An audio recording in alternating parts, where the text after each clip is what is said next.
Bonjour, bienvenue sur Comment fait-on, je suis heureux de vous retrouver pour une nouvelle recette. Aujourd'hui, nous allons réaliser ensemble une crème du Barry. Moi, personnellement, j'appellerais plutôt ça un velouté de chou-fleur revisité. Alors, ça peut se servir en potage, en velouté, comme moi je vais le faire, mais on peut également s'en servir pour napper des viandes, par exemple, ou napper des légumes également. Vous allez voir, c'est très simple à faire et c'est délicieux.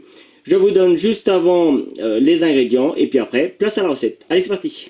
Alors, les ingrédients pour une crème du Barry, on pourrait appeler ça également un velouté de chou-fleur amélioré, pour environ 2 personnes, sachant que le temps de préparation c'est environ 20 minutes et le temps de cuisson c'est environ 25 minutes à feu doux. Pour les ingrédients, vous aurez besoin de 1 demi chou-fleur, 10 g de beurre, 15 g de farine, 125 ml de lait, 50 ml de crème liquide entière, un jaune d'œuf, du sel, du poivre et moi j'ai rajouté du piment de Cayenne et il vous faudra également, hop, je vais descendre, il vous faudra également 1 litre d'eau. Voilà, vous savez tout pour les ingrédients. Maintenant, c'est parti pour la recette. Première chose que vous devez faire pour cette recette, c'est faire chauffer de l'eau. Alors 1 litre d'eau, là sur le coup, moi j'ai mis 1 litre d'eau que j'ai salé et on va faire blanchir notre chou-fleur.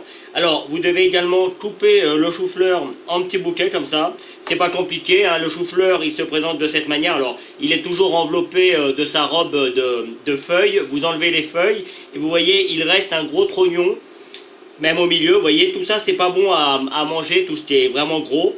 Et pour le défaire, eh bien, il suffit simplement, vous voyez, hop, on tire dessus. Moi, j'ai toujours tendance à enlever une petite partie là, le plus possible pour qu'il ne reste que le chou-fleur. Et on fait comme ça avec le chou-fleur dont on a besoin. Alors moi, comme j'ai besoin d'un demi chou-fleur, je ne vais pas faire sur l'autre. Sachez que le chou-fleur, ça se congèle très bien si vous en avez trop. Vous le préparez, vous le congelez et vous le sortez quand vous en avez besoin. Comme ça, vous en avez toujours de prêt pour faire vos recettes. Donc là, l'eau arrive à ébullition. On va pouvoir tremper nos têtes de chou-fleur ou nos bouquets de chou-fleur, hein, vous pouvez l'appeler comme vous voulez, dans l'eau bien chaude. Et c'est parti pour environ 10 bonnes minutes de cuisson. Il faut que le chou-fleur soit pré-cuit. Il y aura encore une cuisson après, mais elle sera un petit peu plus rapide. Enfin, ce sera à peu près entre 10 et 15 minutes également. Donc il faut quand même que le chou-fleur soit bien cuit. Donc là, c'est parti. Moi je cours, je m'embête pas, je mets juste une assiette qui fait la taille de la casserole. Et c'est parti pour 10 minutes. Mon chou-fleur a bien blanchi. Je vais récupérer, je vais l'élouter, mais avant, je vais récupérer un demi-litre de jus, du jus de chou-fleur qu'on va se servir. Donc, un demi-litre. Normalement, ça fait, vu l'évaporation qu'il y a eu, il restera quasiment plus rien en eau. Voilà.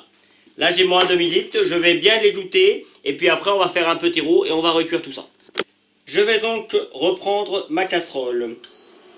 Je vais mettre à feu doux et je vais faire fondre mon beurre. On va faire ce qu'on appelle un petit roux. Je garde ma casserole déjà parce qu'elle est sale, ça sert à rien d'en salir une autre. Et puis surtout on va rajouter le jus, donc il faut quand même une casserole assez grande. Même si là sur le coup elle va être bien grande. On va faire ce qu'on appelle un roux. C'est-à-dire qu'on va faire fondre le beurre, on va y rajouter la farine et on va faire cuire les deux ensemble. Le beurre est bien fondu. Je vais y rajouter ma farine et vous voyez, on va venir mélanger les deux et on va laisser cuire comme ça une petite minute tout en remuant. Voilà, 1 minute a passé, on va pouvoir rajouter notre jus. On fait attention au début parce que vous avez vu c'est chaud et on mélange l'ensemble. Et là, on va attendre que ça bout à nouveau avant de rajouter à nouveau le chou-fleur qui va recuire encore une dizaine de minutes. Alors là, je vais en profiter moi pour faire mon assaisonnement. Donc je vais rajouter un petit peu de poivre. Je ne vais pas rajouter de sel. Pourquoi? Parce que j'en ai déjà mis dans l'eau qui a servi à pré-cuire le chou-fleur. Donc ça ne sert à rien de remettre du sel encore une fois. Par contre, je vais mettre un petit peu de poivre et pour donner un petit peu de goût, un petit peu de piment d'Espelette. Le piment d'Espelette, c'est ma petite touche personnelle. Après, c'est suivant ce qu'on a envie d'en faire. Hein. Voilà. En fait, le petit roux qu'on a fait au départ avec la farine et le beurre, ça va permettre d'épaissir notre préparation et d'avoir un potage bien riche, bien épais. Là, vous voyez, ça recommence à bouillir. Hop, on remet notre chou-fleur à cuire. Et ce coup-ci, on baisse le feu par contre. On va cuire ça à feu doux. Et c'est encore parti pour 10-15 minutes de cuisson. À vous de jouer! La cuisson est maintenant terminée. Enfin, en tout cas, pour cette partie. Avant de rajouter et le lait, et la crème et les œufs, on va mixer tout ça. Alors, on pourrait prendre un mixeur et puis ce serait pratique. Moi, je vais le faire à l'ancienne. J'ai pris mon tamis, je vais prendre ma préparation et puis simplement, je vais passer tout ça, vous voyez. Je vais mettre comme ça dans mon tamis et puis à l'aide d'une petite spatule, je vais appuyer pour que tout fonde. Et comme ça, on va avoir quelque chose de parfaitement lisse. Vous voyez, on va pouvoir voir en dessous ce que ça donne. On a quelque chose de parfaitement lisse. Et on fait comme ça, évidemment, avec l'ensemble de la préparation. À vous de jouer! Une fois que tout est bien tamisé, on remet, on va dire, la crème de chou-fleur et on rajoute le lait. On va mélanger tout ça bien comme il faut. Et on va attendre que ça chauffe un petit peu. Pendant ce temps-là, vous prenez votre crème. Moi, j'ai pris de la crème liquide entière, le jaune d'œuf. Et pour éviter que le jaune ne cuise quand on va le rajouter à la préparation, moi, je le mélange à ma crème. Voilà. Et en fait, ça va servir de lien à notre préparation. Ça va l'épaissir en quelque sorte. Ça va lui donner de l'onctuosité. Voilà. Hop. Alors, sachez que ça peut se manger, moi je le déguste comme potage, mais évidemment on pourrait aussi s'en servir pour napper une viande par exemple, ça marcherait très bien. Et moi, vous voyez, comme je le sers en potage, je le sers avec des petits croûtons de pain que j'ai fait griller, du pain dur, on en a toujours. Et hop, vous passez ça au four et c'est génial. Une fois que vous servez, vous mettez les croûtons sur votre crème Barry, pardon.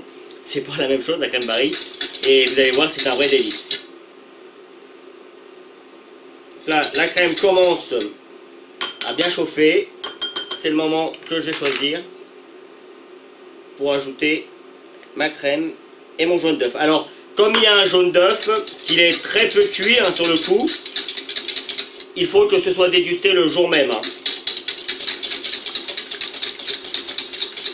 Si vous souhaitez le garder pour plusieurs jours, dans ce cas-là, évitez le jaune d'œuf. Mais c'est dommage parce que ça fait partie de la recette.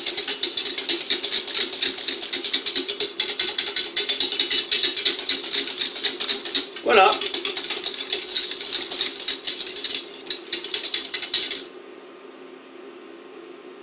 C'est terminé. Vous avez vu, c'est pas compliqué.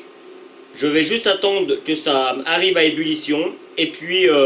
je vais laver un petit bol comme ça parce qu'il est joli et je vous le présenterai dans ce petit bol. Voilà, la vidéo se termine sur cette petite image. J'espère que cette nouvelle recette vous plaira. En tout cas, moi, j'ai pris beaucoup de plaisir à la réaliser et je vais prendre tout autant de plaisir à la déguster, je vous assure. Juste après, vous allez retrouver le lien qui vont vous permettre soit de vous abonner, soit d'aller sur mon site www.commentfaiton.com. Vous retrouverez l'ensemble de mes recettes. Je vous donnerai deux autres recettes de potage, un petit peu velouté comme celui-ci.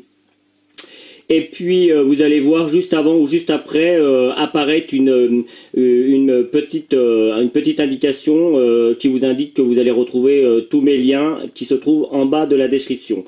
Voilà, je vous remercie de m'être toujours aussi fidèle. Vous êtes de plus en plus nombreux et ça me remplit de joie. Merci à vous tous. À bientôt sur Comment fait-on. Vous pouvez vous abonner maintenant soit ici dans le coin, Allez sur mon site internet où vous retrouverez toutes mes recettes et puis consultez les 2 vidéos qu'il y a ici qui correspondent à des vidéos que soit je vous ai données dans la recette, soit qui correspondent à la recette en question. A bientôt sur Comment fait-on.